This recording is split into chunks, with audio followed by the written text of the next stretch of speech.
The flames, whipped by the wind, seemed to come alive, suddenly shooting several meters high. The fire spread like a torn wound across the land, fierce and unstoppable. Meanwhile, the small town in the distance still rested peacefully under the calm night sky, unaware of the disaster about to strike. As the blaze rapidly expanded, a passing driver spotted the fire and immediately called 911. The dispatcher recorded the location and sent out the nearest unit, Station 36. The firefighters there were just finishing breakfast when the alarm blared. Within seconds, 2 fire engines roared out toward the scene. When they arrived near the blaze, the situation was far worse than expected. A strong east wind was driving the fire deep into the canyon, consuming hundreds of acres. The captain ordered the team to take a narrow side road. It was risky, but worth a try. The fire trucks rumbled along the tight mountain path, barely fitting between the rocky edges. One firefighter warned that if the flames turned back, there would be no escape. But the captain gritted his teeth and pressed forward, hoping for a chance to stop the spread. The flames, however, grew even more violent. Doubts spread among the crew. This route was too dangerous. Finally, the captain ordered a retreat to find a new attack point. A command post was set up at a gas station along Highway 70. Maps were spread across the table, marking the fire's point of origin.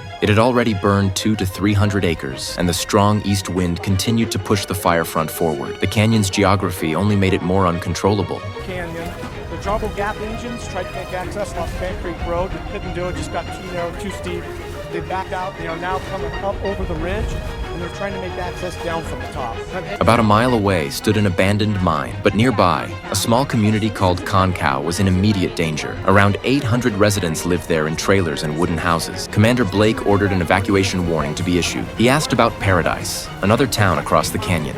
A crew member responded that Paradise was 13 kilometers away, with a population of about 27,000, and was not yet at risk. Then, new reports came in.